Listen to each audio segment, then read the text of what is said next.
नमः शिवाय शिवाय नमः शिवाय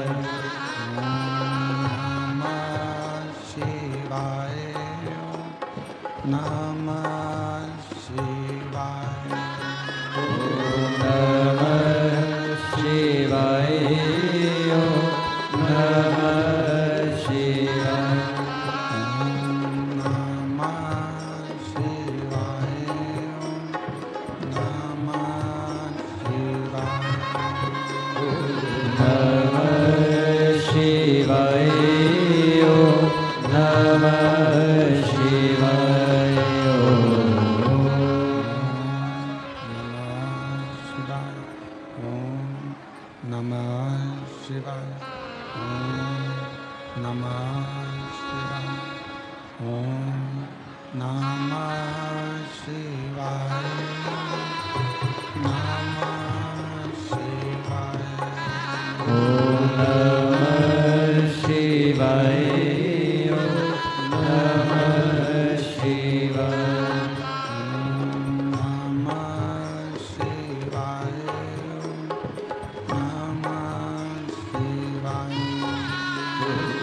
नमः शिवाय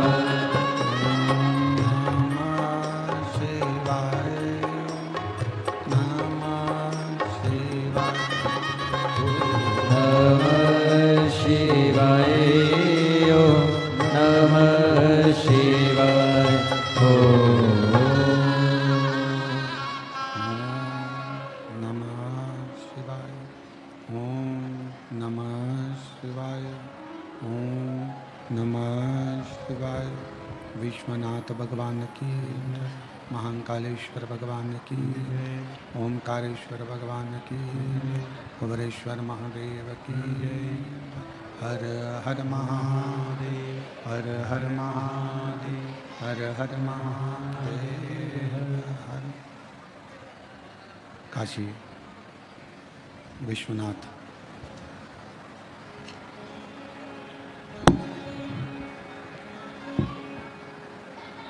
ओगड़दानी त्रिकालदर्शी कैलाशी विनाशी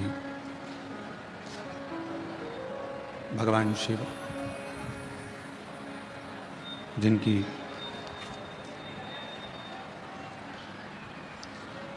पुनीत पावन पवित्र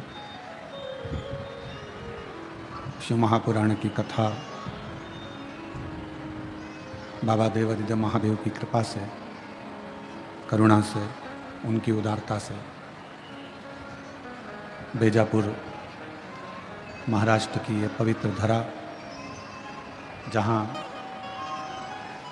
भगवान शिव ओगड़दानी त्रिकालदर्शी कैलाशी विनाशी की अनुपम कृपा से ये पवित्र पावन शिव महापुराण की कथा श्रवण करने का सौभाग्य प्राप्त हुआ है। कथा के मुख्य यजमान श्री जीवनलाल जी, श्री रविंद्र कुमार जी संचेती, श्री विशाल जी संचेती, संचेती परिवार बेजापुर महाराष्ट्र। एक बार सभी यजमान परिवार के लिए जोरदार ताली बजाकर उनका स्वागत, वंदन, अभिनंदन, जिन्होंने इस पवित्र कथा का लाभ आप और हमको दिया है। और तेरी कृपा बिना न हिले एक भी अणु। लेते हैं श्वास तेरी कृपा से तनु तनु। बखान क्या करूं मैं लाखों के ढेर का, चपटी भभूत में है खजाना कुबेर का। हे गंगाधार मुक्ति द्वार ओमकार तू, भोले ओमकार तू। आयो शरण तिहारी शंभु तार तार तू। भगवान देवाधिदेव महादेव भगवान शिव की ये पवित्र कथा संपूर्ण विश्व के कल्याण के लिए,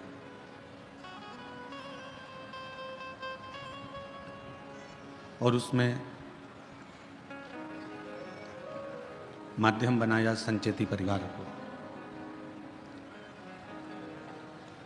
मैं श्री जीवनलाल जी को, श्री रविंद्र कुमार संचेती जी को, श्री विशाल जी को एवं संपूर्ण संचेती परिवार को बहुत बहुत साधुवाद देता हूँ, जो बेजापुर में ये कथा का आयोजन कर ना जाने कितने शिव भक्तों के हृदय में शिव भक्ति प्रदान करें। हमारे जीवन के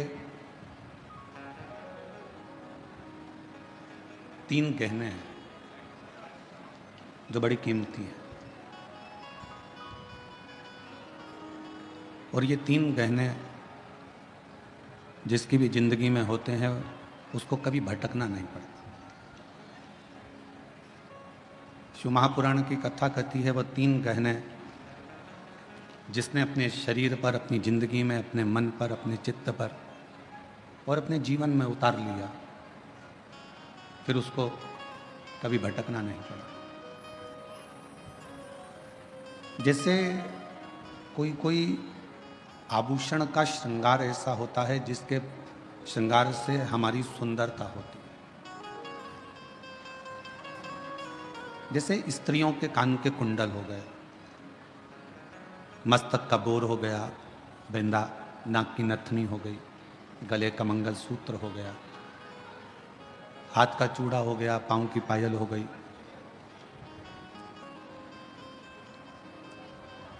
ये कुछ गहने ऐसे हैं जिन गहनों से सुंदरता नजर आती है।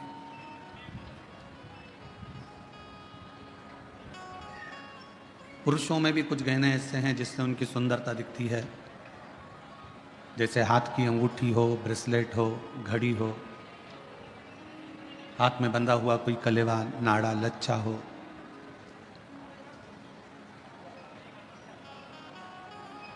पुरुष के जीवन में भी बहुत से गहने हैं, पर शिव महापुराण की कथा कहती है कि जीवन इन दोनों में सर्वश्रेष्ठ गहना उसकी वाणी का होता है। अगर वाणी ठीक नहीं है तो किसी गहने का कोई मोल ही नहीं, कोई महत्व नहीं।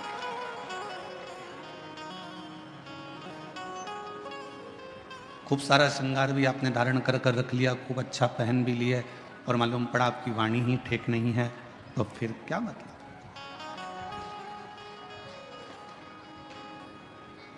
अगर वाणी तुम्हारी ठीक है, तुम्हारी वाणी अगर श्रेष्ठ है, तो फिर आप कोई गहना पहनो चाहे ना पहनो, तुम्हें जीवन भर लोग सुंदर ही कहेंगे और सुंदर ही दिखेंगे।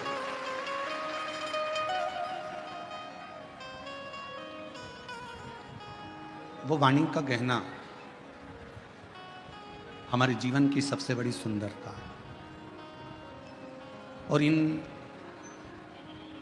सभी सुंदरता में एक 3 गहने भगवान शंकर ने माता पार्वती जी को बताए हैं। जो 3 गहने ऐसे हैं जिसके बल पर आप दुनिया का सारा सुख प्राप्त कर सकते हो। आज लाखों की भीड़ है, लाखों शिव भक्त यहाँ आए हैं, पंडालों में जगह नहीं है, हम जानते हैं, पानी गिरने के कारण बस आसपास का क्षेत्र भी कीचड़ है, गीला है, फिर भी आप लोग अपना आसन लगा लगा कर बैठे हो और भगवान शिव की पवित्र कथा का लाभ ले रहे हो। ये शिव की ही उदारता है, शंकर की ही कथा।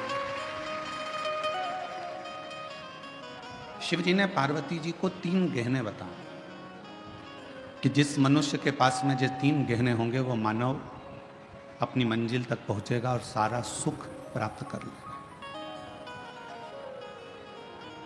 और जिस जिस मनुष्य को अपने जीवन में ये 3 गहने मिल जाएं, समझ लेना कि आपको फिर कहीं जाने की जरूरत नहीं है। आप अपनी मंजिल तक पहुंच जाओगे और आपको सर्व सुख प्राप्त हो जाएगा। कौन कौन से 3 गहने हैं? वो 3 गहने हैं, पहले नंबर का है विश्वास। जम के बोलो, कौन सा गहना? विश्वास।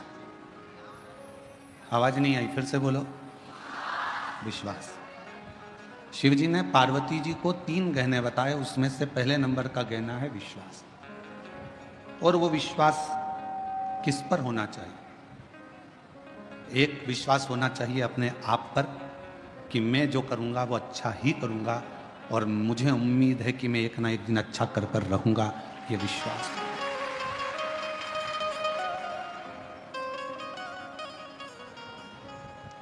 हमारा विश्वास, हमारा भरोसा, हमारी दृढ़ता, और ये विश्वास खुद पर भी हो और मेरे शिव पर भी। ये विश्वास स्वयं पर भी होना चाहिए और देवाधिदेव महादेव पर भी होना चाहिए।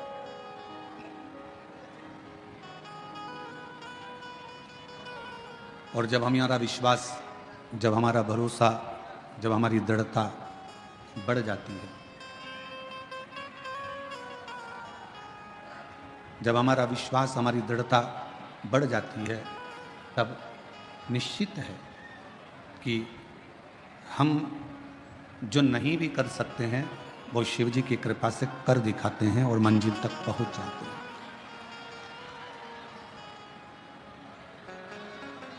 हमारा विश्वास एक हमारे भीतर का गहना है, और ऐसा गहना है विश्वास का कि जो हमें बल प्रदान करता रहता है, हमको सुख प्रदान करता रहता है, और ये हमें एक अलग से एनर्जी देता रहता है।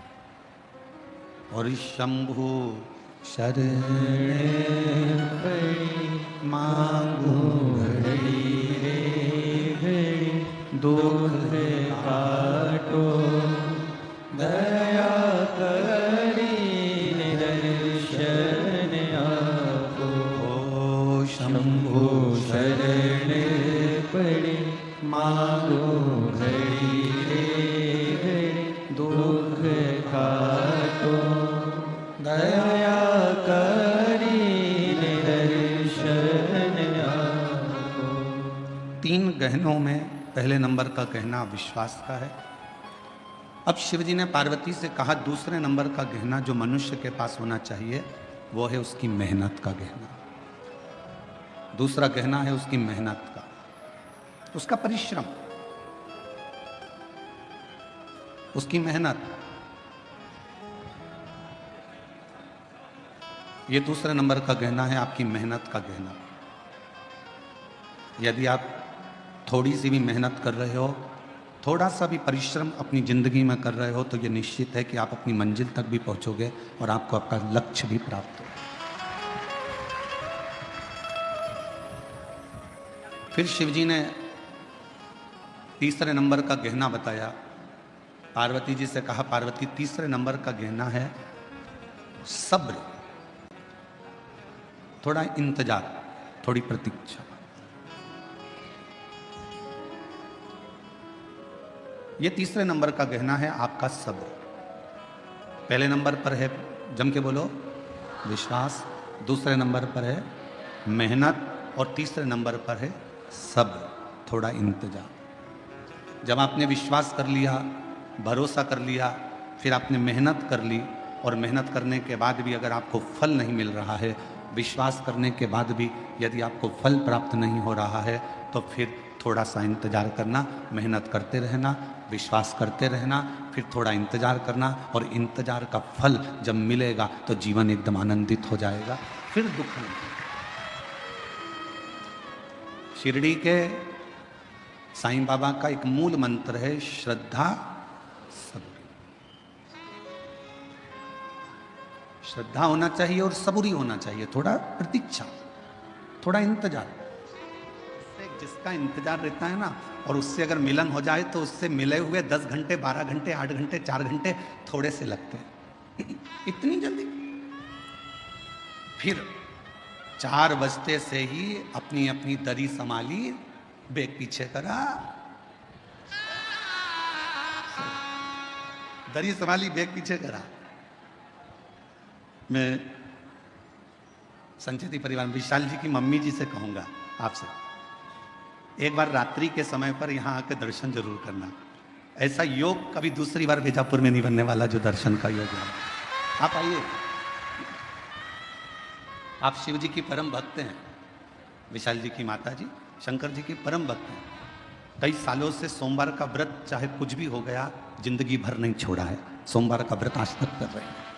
शिव भक्त तो मैं निवेदन करूंगा ऐसे शिव भक्तों का, रात्रि को आकर एक बार जरूर दर्शन करें, बड़ा सुख मिलेगा आपको।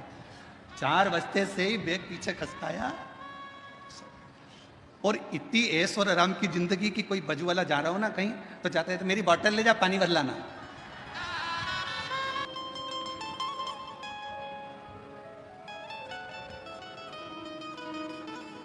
हम इंतजार नहीं कर पाते।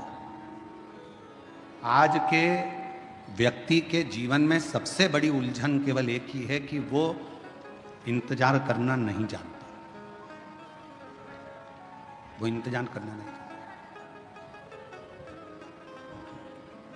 बहू ने कुछ बोला, सास से इंतजार नहीं हुआ, पलट कर जवाब दिया। सास ने कुछ बोला, बहू ने तुरंत पलट कर जवाब दिया। बाप ने कुछ बोला, बेटे ने पलट कर जवाब दिया। बेटे ने कुछ बोला, बाप ने पलट कर जवाब दिया। भाई ने कुछ बोला, भाई ने पलट कर जवाब दिया। आज के जमाने में लोग थोड़ा सा इंतजार नहीं करते।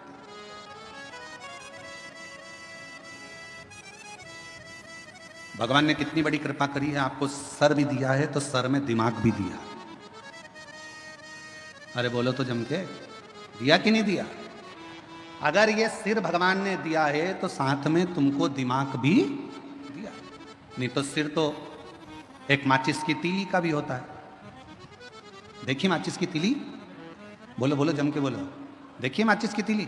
माचिस की तीली को देखना, उसमें भी सिर होता है, पर माचिस की तीली में दिमाग होता है क्या? नहीं। माचिस की तीली में सिर होगा पर दिमाग नहीं होगा। माचिस की तीली में केवल सिर है, केवल सिर। इसलिए माचिस की तीली थोड़े से ही घिसने से, थोड़े से ही घर्षण से, थोड़े से ही घिसने से माचिस की तीली तुरंत जल जाती है, क्योंकि उसमें दिमाग नहीं है। जिसमें दिमाग होता है वो किसी के कहने पर, अपशब्द कहने पर एकदम गुस्सा नहीं करता। जिसके अंदर दिमाग है वो तुरंत क्रोध नहीं करेगा, और जिसमें दिमाग नहीं है वो माचिस की तीली की तरह तुरंत क्रोध करेगा, तुरंत।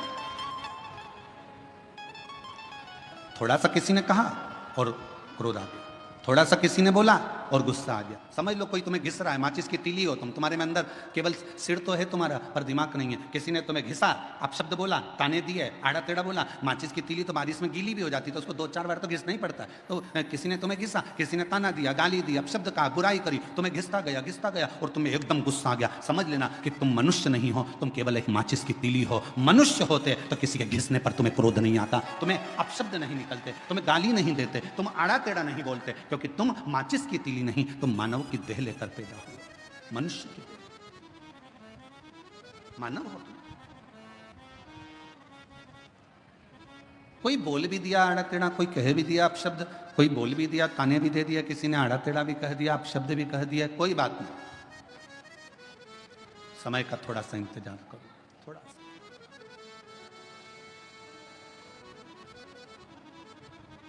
कभी मौका लगे ना तो एक बार शिव महापुराण की रुद्र संहिता अवश्य पढ़िएगा, और कभी अगर मौका मिल जाए तो कुर्म पुराण का 26वें नंबर का अध्याय जरूर पढ़िएगा। कूर्म पुराण के 26वें अध्याय में और शिव महापुराण के रुद्र संहिता में, दोनों में भगवान शंकर माता पार्वती जी से कहते हैं, ब्रह्मदेव से कहते हैं, ब्रह्मा जी सुनो, ए ब्रह्मदेव, मेरे भक्त का यदि कोई स्वप्न में भी गलत करने का सोचता है, शिव जी कहते हैं वो अपनी पूरी जिंदगी को बर्बाद कर बैठता है, पूरी जिंदगी को बर्बाद कर। यदि आप शंकर भगवान का भजन कर रहे हो, शिव जी को एक लोटा जल चढ़ा रहे हो, शंकर भगवान का अनुमोदन कर रहे हो, शिव जी का गुणगान कर रहे हो, शंकर जी की कथा का रसपान कर रहे हो, शिव भक्ति में डूबे हुए हो, शंकर जी के नाम में डूबे हुए हो, शंकर जी की भक्ति में डूबे हुए हो, शिव स्मरण में डूबे हुए हो, शंकर भगवान की कथा में डूबे हुए हो, भगवान की अविरल भक्ति में डूबे हुए हो, और यदि कोई तुम्हारा बुरा कर रहा है, तुम्हारे लिए बुरा लिख रहा है, तुम्हारे लिए बुरा बोल रहा है, तुम्हारे लिए बुरा करने की तैयारी में है, समझ लेना उसके घर का व्यक्ति कोई ना कोई घर में या तो बीमार पड़ा रहेगा, या उसके घर में धीरे धीरे तकलीफें बढ़ती चली जाएगी, और उसको मरते दम तक धीरे धीरे केवल भुगतना ही पड़ेगा, वो सुखी नहीं रह सकता।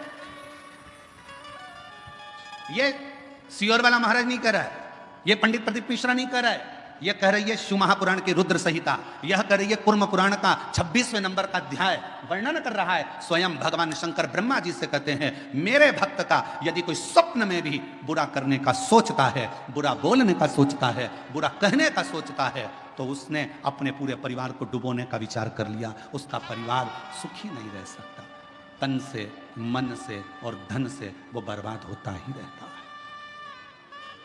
इसलिए मेरी जीजियों, मेरे जीजाओं, मेरी बेटियों बेटाओं, मेरी माताओं, मेरे भाई, मेरे बंधुओं, मेरे पिता तुल्य बुजुर्ग बंधुओं, मैं आपसे निवेदन करना चाहूंगा, सबकी निंदा करिएगा पर शिव की कभी निंदा नहीं, सबकी निंदा करिए पर शंकर के भक्त की कभी निंदा नहीं। कारण एक, नारद जी ने भगवान विष्णु से शिव जी की निंदा करी थी, तो नारद जी के मुख बंदर का लगा था, नारद जी ने भगवान विष्णु से शिव जी की निंदा करी और भगवान विष्णु ने निंदा सुन ली थी तो उनको घोड़े का मुंह लगा था, हयग्रीव अवतार हुआ। ये निंदा बड़ी विचित्र है। बहुत सारे मिलेंगे दिन भर मोबाइल पर, उनका एक ही काम है कि शिव पुराण की निंदा करो, शंकर जी की निंदा करो, शिव भक्त की निंदा करो, शिव कथा वाचने वालों की निंदा करो, शिव स्मरण करने वालों की निंदा करो। उनके पास केवल फ्री बैठे हैं तो वो अपने कुल को कैसे डुबोएंगे, तो गलत गलत लिखते जाते हैं, जिससे उनका कुल, परिवार, बेटे बेटी, माता पिता, परिवार के जितने सदस्य हैं वो किसी ना किसी रूप में तकलीफ भोगते ही रहते हैं। गलत लिखा, गलत बोला, गलत।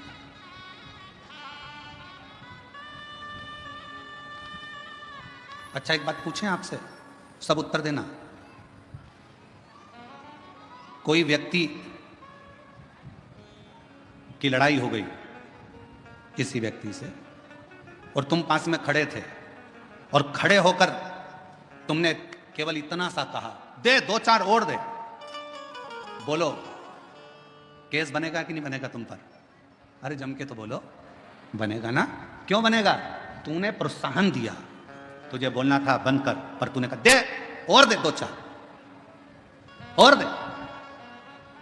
तुमने उसको प्रोत्साहन दिया कि मार, इसलिए मारने वाले से ज्यादा केस, ज्यादा धाराएं, जिसने प्रोत्साहन दिया दे 2-4, उस पर ज्यादा धाराएं लगती हैं, उसको ज्यादा परेशान किया जाता है, उस पर ज्यादा केस चलता है। उसी तरह मोबाइल पर किसी ने कुछ लिख दिया, तुमने उसमें कमेंट्स कर दिया, तुमने उसमें उसका साथ दे दिया और बड़े मुस्कुराकर तुम उसका साथ दे रहे हो। याद रखना, उसके यहाँ देर है अंधेर नहीं है, एक ना एक दिन ऐसा दंड देगा कि तुम्हें भोगना पड़ेगा।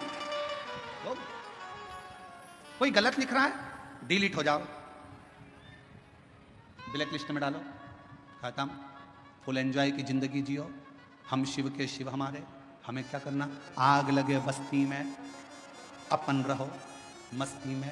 कोई तुमको ज्यादा ताना दे इतनी बंठन के निकलती है तो दूसरे दिन कांजीवरम की साड़ी लाओ, बनारसी और बेहतरीन पहन के निकलो।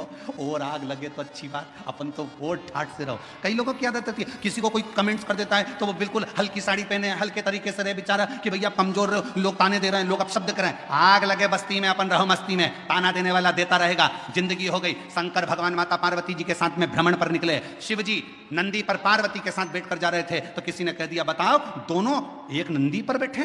शंकर भगवान नंदी से उतर गए, पार्वती जी को नंदी पर लेकर निकले। दूसरा व्यक्ति मिला, उसने कहा बताओ पति तो नीचे चल रहा है, पत्नी को लेकर घूम रहा है नंदी पर। भगवान शंकर ने पार्वती को नीचे उतार दिया, स्वयं नंदी पर बैठ गए। तो फिर कहा बताओ कितना कठोर व्यक्ति होगा, पत्नी को नीचे चला रहा है, खुद बैठकर चल रहा है, दोनों ही नीचे उतर गए, नंदी को खाली ले जा रहे थे। फिर किसी ने कह दिया बताओ इतना अच्छा तगड़ा नंदी है तो बैठकर क्यों नहीं जाते, ये दुनिया की रीति है, कहे बिगर रह नहीं सकते, इसलिए अपने को फुल एंजॉय से जिंदगी जीना है, अपनी मस्ती में जियो। आग लगे बस्ती में, अपन रहो मस्ती में, क्या किसको रोइए और चादर तान के सोइए, खुश होकर जिंदगी जियो। आ जाओ।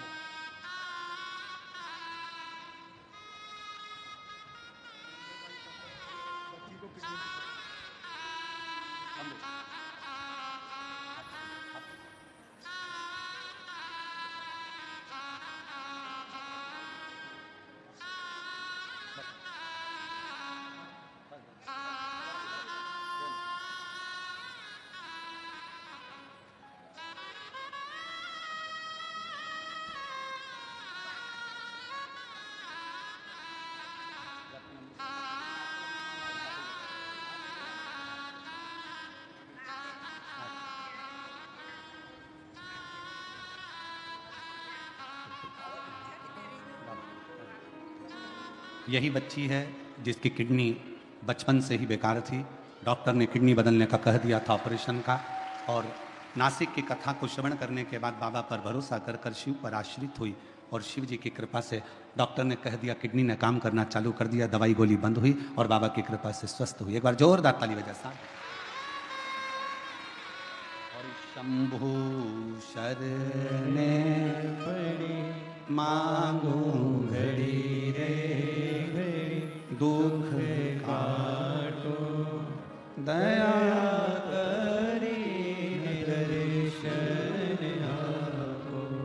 ओ शंभु शरण पड़ी मांगू घड़ी रे घड़ी, दुख काटो दया करी दर्शन आपो। भगवान शिव की कथा कर रही है, थोड़ा इंतजार रखिए, थोड़ा सब्र कह दो, बोल।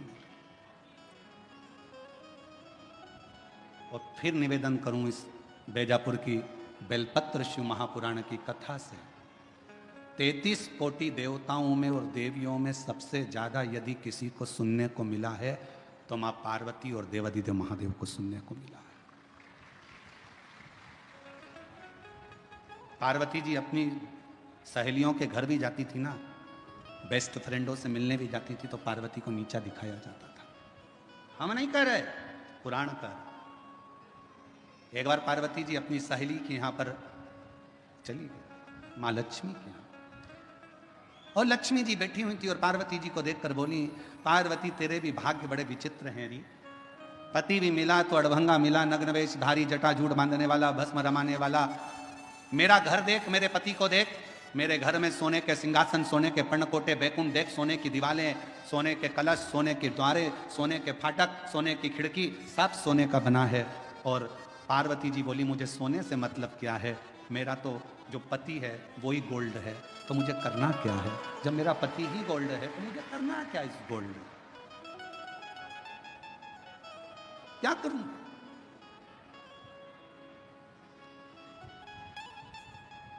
मेरा तो पति ही गोल्ड।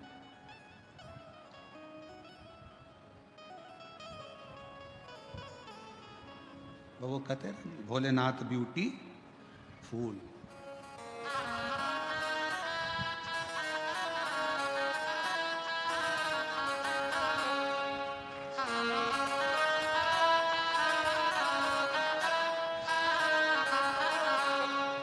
सिर पे गंगाधारी,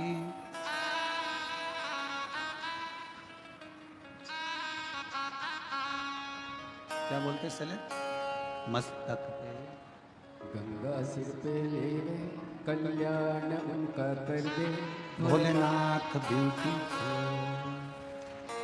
गंगा सिर पर ले ले, कल्याण वो कर दे भोलेनाथ ब्यूटीफुल। मेरा पति तो खुद गोल्ड है, ये गोल्ड की नगरी का मैं करूंगी क्या?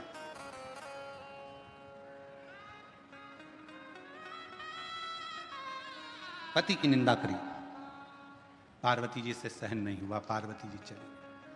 शिव जी के पास पहुंची तो भगवान शंकर तो समाधि में लीन थे, पार्वती जी एकदम धमक के शिव जी के पास तेजी में बैठ गई। पत्नी के हाथ के बर्तन मांजते मांजते गिरने लगे, बर्तन की आवाज तेज आने लगे तो पति को समझ लेना चाहिए कि जरूर कोई बात है, कोई बात जरूर है, आवाज आ रही है।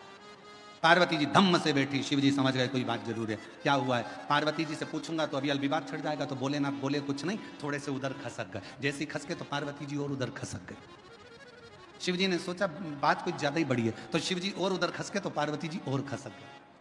अब शिव जी तो कुछ बोल नहीं रहे थे, जब इतनी सारी लीला हो गई, झाड़ू को बार बार झड़ा रही है, कपड़ा झड़ा रही है, कहीं कमरे में पति लेटा हुआ था, खूब चद्दर को झटक रही है, जानकार करके हरकत कर रही, तो फिर पति को पूछना तो चाहिए ना। पति पूछे नहीं तो पत्नी का गुस्सा और बढ़ते चले जाता है,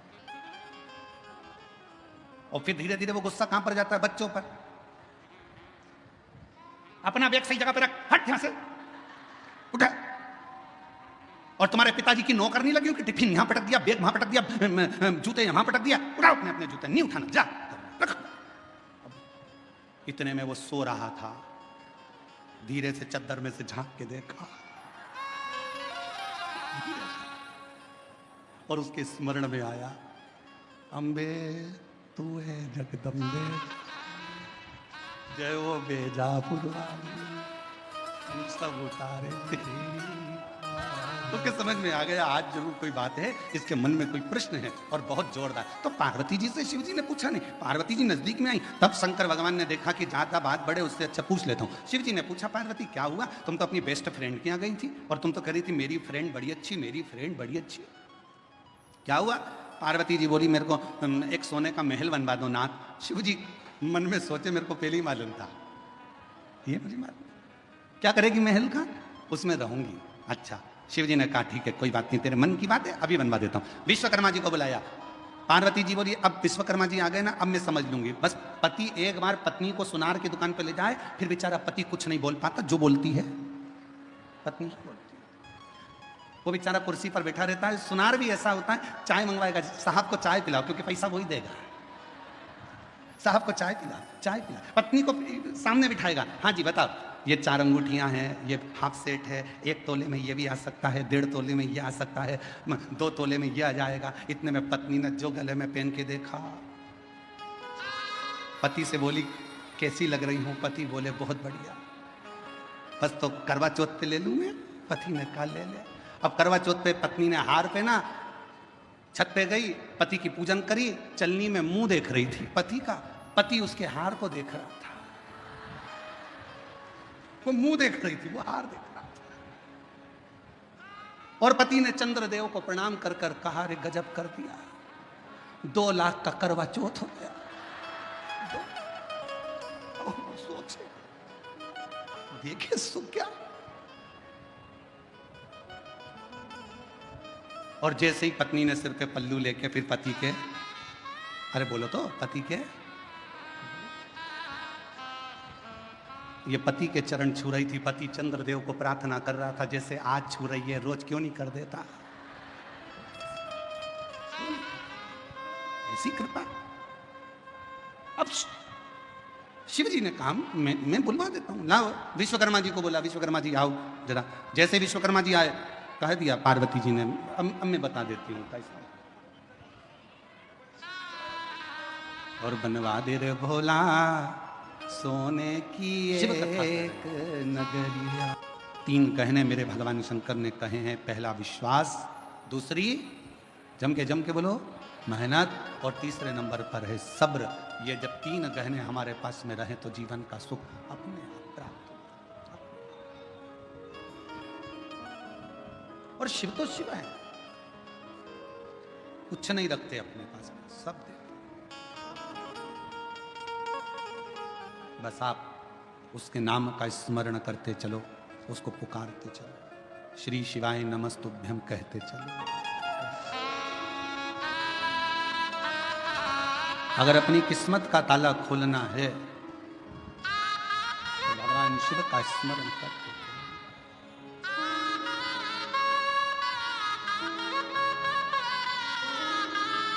कुछ थोड़ा सा भी अहम एकाग्रित ना हो जाए, इसलिए शिवजी ने अपनी सोने की नगरी लंकापति रावण के पिता को दे दी। कथा के दूसरे दिन एक बात कही थी कि दुनिया की सबसे बड़ी बीमारी है आपका अहंकार। यदि भीतर का थोड़ा सा भी अहंकार अगर समाप्त हो जाता है तो परमात्मा के मिलने में देरी नहीं होती। बेलपत्र शिव महापुराण की कथा यही कहती है। एक बड़ा सुंदर सा चरित्र शिव महापुराण के अंतर्गत आता है।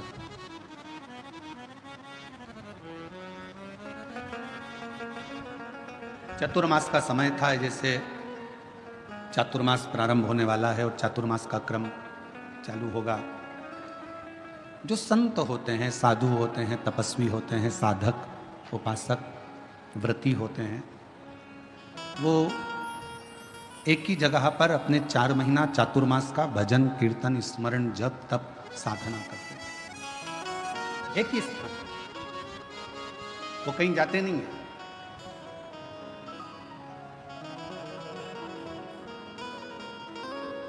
किसी ने एक बात पूछी कि गुरुजी, व्रत क्या केवल मनुष्य ही करता है? क्या केवल मानव ही व्रत को धारण करता है? शिव महापुराण की कथा कहती है, भगवान शंकर का चरित्र कथा, शिव तत्व कहता है, भगवान शंकर की पवित्र कथा कहती है, शिव महापुराण कहती है कि शिवजी का एक नाम पशुपति नाथ है।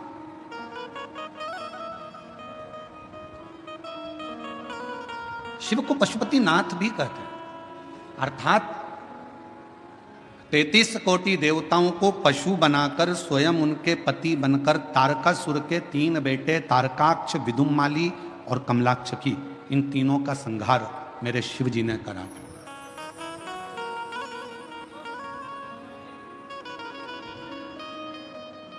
एक बार माता पार्वती जी ने शिव जी से यह प्रश्न किया है। मां पार्वती जी ने भगवान शंकर से कहा कि व्रत का फल क्या केवल मनुष्य के ही खाते में, तपस्वियों के खाते में? जो साधक हैं, साधना करने वाले हैं, तपस्वी हैं, संत हैं, साधु हैं, सन्यासी हैं, क्या केवल इन्हीं के खाते में केवल व्रत का फल है? भगवान शंकर ने उत्तर दिया, नहीं पार्वती सुनो, 33 कोटि देवता में केवल एक, शिवजी कहते हैं केवल एक मुझे लोग पशुओं का देव भी कहते हैं, पशुपति नाथ भी कहते हैं। उसका फल मैं तुम्हें बता रहा हूं। पार्वती,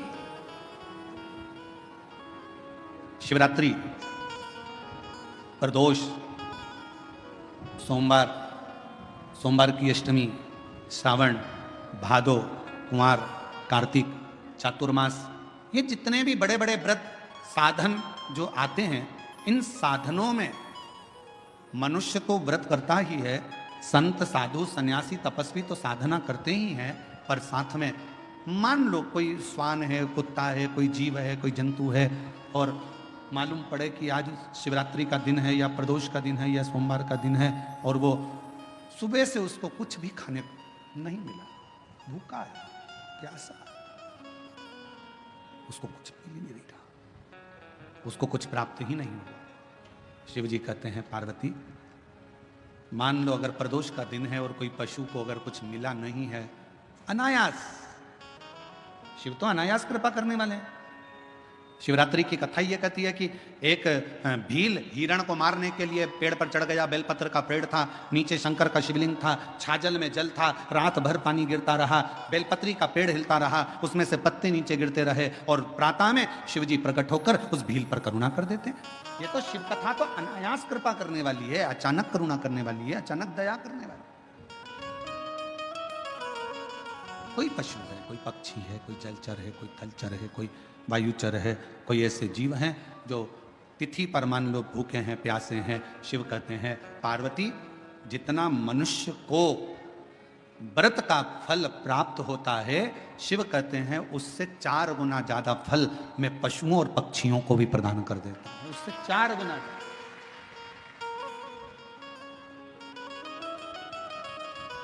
उसको पशुपति नाथ कहते हैं। चतुर्मास का समय था, एक संत शिव के अड़भंगे भक्त थे, एक पवित्र नदी के तट पर बैठकर भगवान शंकर की साधना तप आराधना शिव जी की करना प्रारंभ कर, पार्थिव शिवलिंग का निर्माण कर लेते, उन्हीं का पूजन करते, उन्हीं की अर्चना करते, उन्हीं की चाकरी करते। नदी के इस ओर संत सब तप साधना भजन पूजन कर रहे हैं, और नदी के उस ओर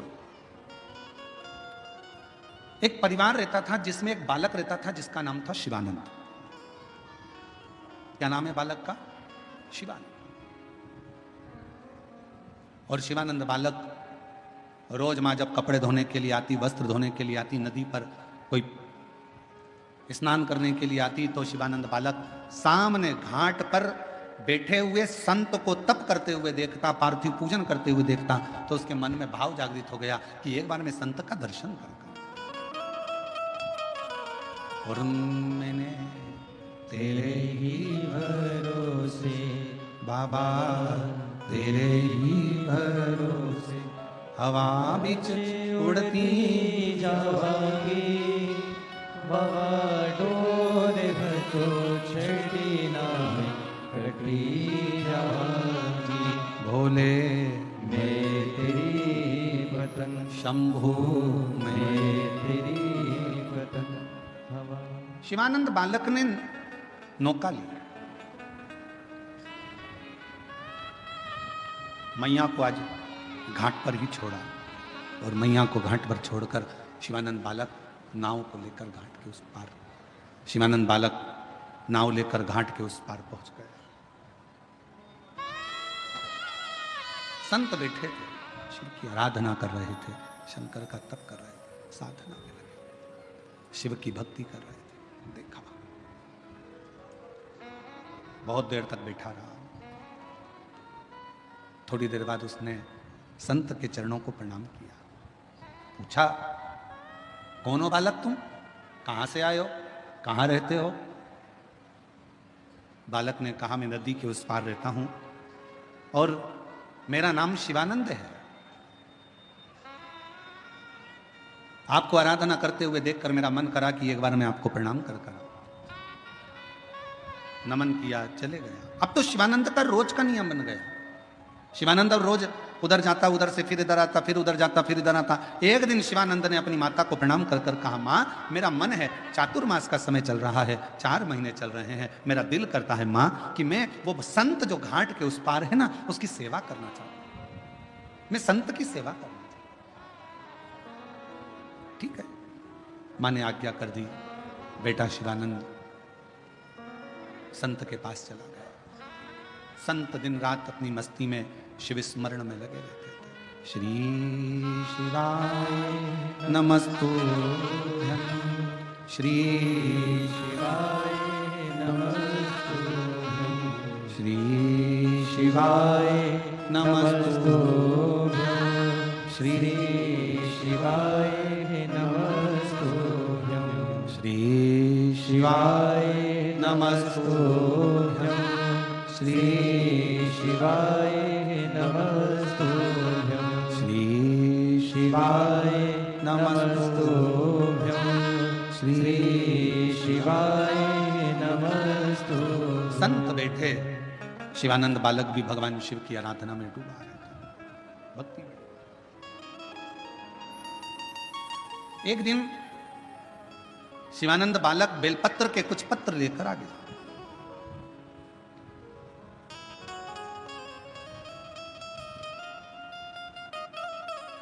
गुरु जी का हृदय थोड़ा सा दुखा, पूछा तुम बेलपत्र के पत्ते लेकर आए हो, क्या तुमने बेलपत्र के पत्र को मंत्र दिया है? क्या तुमने बेलपत्र के पत्र को लाने के लिए निमंत्रण दिया है?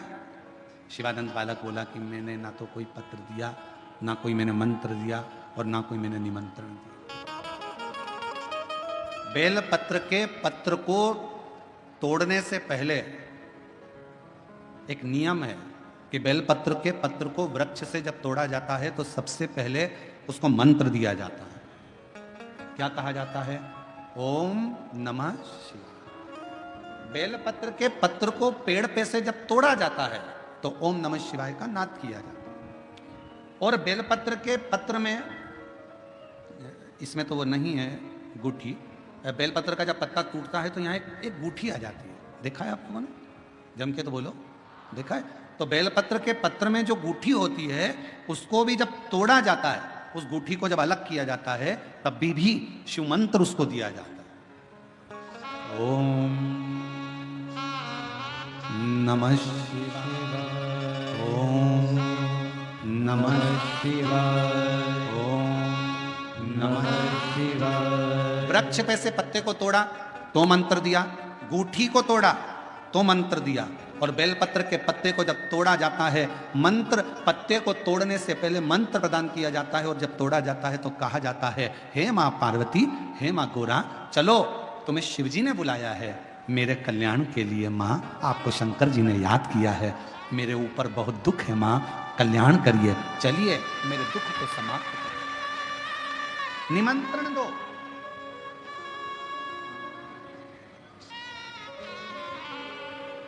पहले नंबर पर क्या देना है बेलपत्र के पत्र को तोड़ने से पहले? जम के बोलो, मंत्र। दूसरे नंबर पर क्या देना है बेलपत्र के पत्र को चलने का? जम के बोलो, निमंत्रण।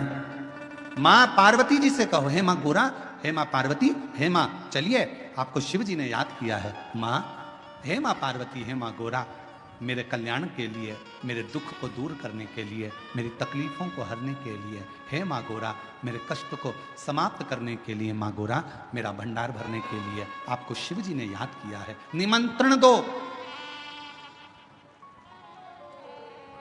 लेकर आए, फिर गूठी तोड़ी, फिर मंत्र दिया, ओम नमः शिवाय, नमः शिवाय, नमः शिवाय। अब गुरुजी ने पूछा कि तुमने मंत्र दिया? नहीं। तुमने निमंत्रण दिया? नहीं। तो फिर तुम्हें क्या हक है कि बेलपत्र का पत्र तोड़ो? शिव महापुराण की कथा तो कितनी बड़ी बात कहती है, बेलपत्र के पत्र को सीधे पेड़ में से तोड़ कर लेकर आना चाहिए। बेलपत्र की डंडी, कई माताओं की, कई भाइयों की आदत होती है, बड़ी सी डंडी होती है, उसको वहां से काट लिया, तोड़ लिया, पूरी की पूरी डंडी तोड़ कर लिया है, फिर घर पर आकर उसमें से पत्तियां तोड़ ली, जो डंडी थी उसको पटक दिया। ना ना ना, ये गलत, ये गलत।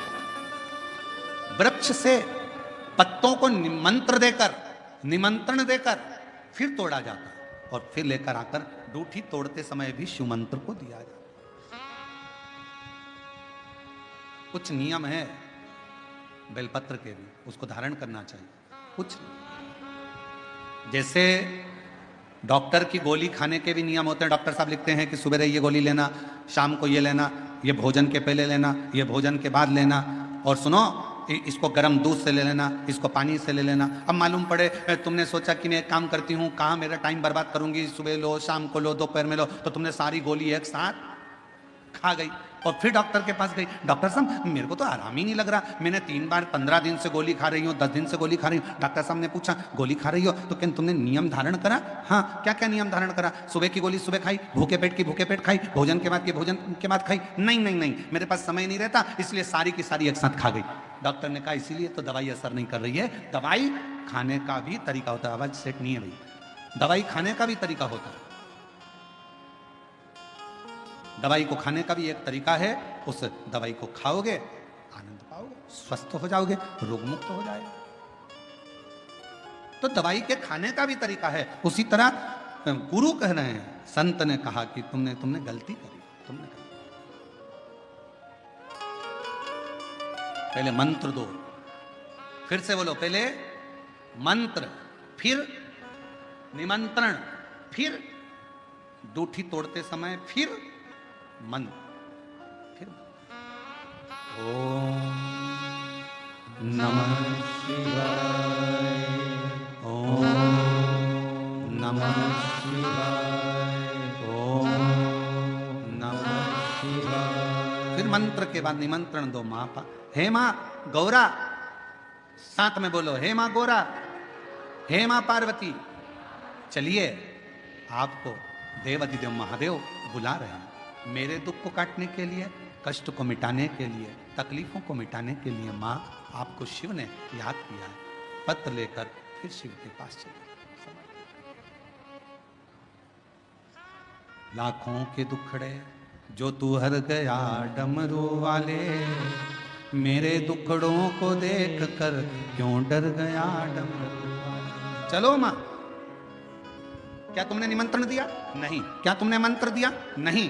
तब संत को क्रोध आया। संत ने कहा, बेटा ऐ शिवानंद, ऐसे कभी बेलपत्र को लेकर मत आना, ऐसे कभी बेलपत्र को लेकर मत आना, ऐसे कभी बेलपत्र। ठीक है प्रभु, गलती हो गई, क्षमा करेगा। आप जब कृपा करेंगे, जब दया करेंगे, जब मेरा बाबा करुणा करेगा, दया करेगा, तब मैं फिर पुनः बेलपत्र को लेकर फिर पुनः।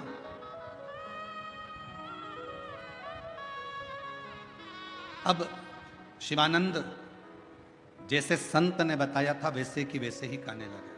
अब उसका फल संत को नहीं मिल रहा, उसका फल शिवानंद को मिलेगा। समय आया, 2 महीना चतुर्मास के निकल गए और 2 महीना निकलने के बाद आज संत बैठे थे, तब की मुद्रा में शिव की आराधना कर रहे थे। आंखों से नीर बह रहा था संत के लिए, अश्रु। शिवानंद ने पूछा, गुरुदेव आपकी आंखों से आंसू बह रहा है, नेत्रों से नीर बह रहा है। परे कर दो जरा सी हम परे कर दो। शिव कथा कर रही, भगवान शंकर का चरित्र कह रहा, शिव पुराण कह रहा। शिवानंद ने रोते हुए देखा, पूछा, गुरुजी तुम क्यों रो रहे हो? तुम्हारी आंखों में आंसू क्यों हैं? गुरुजी कुछ नहीं। बस गुरुजी ने एक ही बात करी, शिवानंद अपने घर जाओ, 8-10 दिन जरा घर पर रहकर फिर आओ, जाओ। शिवानंद ने कहा, गुरुजी घर? हाँ, आप मुझे घर क्यों भेज रहे हो? गुरुजी ने कहा, मेरा मन है कि तुम थोड़ा सा 8-10 दिन, अब 2 महीना रहते रहते हो गए, 8-10 दिन तुम अपने घर पर होकर आओ, फिर वापिस आ जाना। जाओ जरा 8-10 दिन के लिए तुम अपने घर पहुंचो, जाओ। शिवानंद ने प्रणाम किया, नमन किया, दंडवत किया, और प्रणाम कर कर, नमन कर कर, दंडवत कर कर शिवानंद चल दिया। घर पर पहुंचा, यहां संत के साथ में एक गुरुजी के साथ में एक चेला रहता था। थोड़ा सावधानी से सुनना, बेलपत्र शिव पुराण की कथा है। एक बेलपत्र कितना कमाल करता है, वो कथा ये शिव महापुराण की आप और हम श्रवण कर रहे हैं। गुरुजी के साथ में एक चेला रहता था। उस शिष्य ने पूछा, गुरुजी, इतना अच्छा शिष्य था शिवानंद, सेवा कर रहा था, गौ माता को संभाल रहा था, सारा काम करता था, झाड़ू भी लगाता था, पोछा भी लगाता था, भोजन भी बनाता था, भोजन भी कराता था, और आपने उसको घर भेज दिया, क्यों? गुरुजी ने कहा कि कल मैं स्नान करने के लिए गया था, और जब मैं गंगा का स्नान कर रहा था, स्नान करते समय मुझे देवऋषि नारद और यमराज दोनों के दर्शन हुए। देवऋषि नारद का भी दर्शन हुआ, यमराज का भी दर्शन। यमराज ने देवऋषि नारद से कहा कि नारद, ये जो बालक है शिवानंद, ये 5वें दिन मर जाए, इसके प्राण छूट जाए। नारद जी ने कहा, ये 5वें दिन मर जाएगा? हाँ। नारद जी और यमराज की बातों को मैंने सुन लिया। मेरे मन में आया, शिवानंद इतने दिनों से हमारे पास में रह रहा है, अब एक बार जरा घर चले जाए, घर पर जाएगा, थोड़ा सा परिवार से मिलेगा और परिवार के साथ रहेगा, और प्राण भी छूट गए तो परिवार वालों को ग्लानि तो नहीं होगी, कम से कम इसको जाने दो। मैंने भेज दिया। धीरे धीरे करते दिन निकलते चले गए। 5वां दिन था जिस दिन शिवानंद के प्राण जाना था, और उसी दिन माँ ने शिवानंद को बेलपत्र लेने के लिए भेज दिया। अब माँ को क्या मालूम कि प्राण छूटने वाले हैं इसके। माँ को नहीं मालूम कि इसके प्राण जाएंगे, माँ को नहीं मालूम कि इसके प्राण छूटने वाले, इसके प्राण चले गए, ये माँ को नहीं मालूम। शिवानंद बेलपत्र लेने के लिए गया, मंत्र दिया, साथ में बोलो ओम नमः शिवाय, ओम नमः शिवाय, ओम नमः शिवाय। निमंत्रण दिया, हे माँ दुर्गा, हे माँ जगतजननी गौरा माँ, हे माँ पार्वती जी, चलो। देवादिदेव महादेव ने आपको याद किया। माँ मेरा कष्ट हरने के लिए, मेरा दुख हरने के लिए, मेरी तकलीफ हरने के लिए, माँ मेरा भंडार भरने के लिए चलिए। आपको शिव जी ने याद किया, विनय करी, बेलपत्र लेकर आ गया, माँ को दे दिया, खेलने में लग गया, कार्य में लग गया। लगते लगते गुरु जी को लगा गंगा के उस पार चिता जलने की अभी अग्नि दिखेगी तो मुझे लगेगा कि वो मर गया, पर अग्नि नहीं दिखी। रोने की आवाज आएगी, आवाज नहीं। 5वां दिन निकल गया, 6ठा दिन निकल गया, 7वां दिन निकल गया, 8वां दिन निकल गया, 10 दिन निकल गए। 10 दिन पूरे होते से 11वें दिन वो शिष्य, वो शिवानंद वापिस आया, गुरु जी को प्रणाम करा। गुरु जी ने शिवानंद को देखकर आश्चर्य करा, बेटा तुम? हाँ गुरु जी, आपने कहा था 11 दिन तक घर पर रहकर आना, इसके बाद आ जाना। चलाओ। शिवानंद के सिर पर हाथ रखकर गुरु जी ने पूछा, शिवानंद से हाथ रखकर गुरु जी ने पूछा, क्यों रे शिवानंद, यहां से जाने के 5वें दिन तेरे साथ कुछ हुआ क्या? हाँ गुरुजी, मेरी मम्मी ने, मेरी माँ ने मुझे बेलपत्र लाने को भेजा। जब मैं बेलपत्र लेकर आ रहा था ना, तो मुझे थोड़ा सा चक्कर सा आया, ऐसा लग रहा था मेरी सांस भरा रही है, ऐसा लग रहा था मेरी आंखों में नींद आ रही है, ऐसा लग रहा था कि कोई मुझे खींच रहा है, पर समझ में नहीं आया। मैं बेलपत्र लेकर अपनी माँ को दिया, माँ ने शिव जी को समर्पित करा, फिर कुछ भी नहीं हुआ। तब समझ में नहीं आया गुरुदेव ऐसा क्यों हो रहा था। तब समझ में आया कि वो बेलपत्र की महत्वता, वो बेलपत्र की महत्वता। गुरु जी ने शिवानंद को सिर पर हाथ रखकर कहा, शिवानंद 5वें दिन तेरे प्राण जाना थे, पर तूने मेरे वचन का स्मरण रखा। तेरे गुरु ने जो वचन कह दिया था कि बेल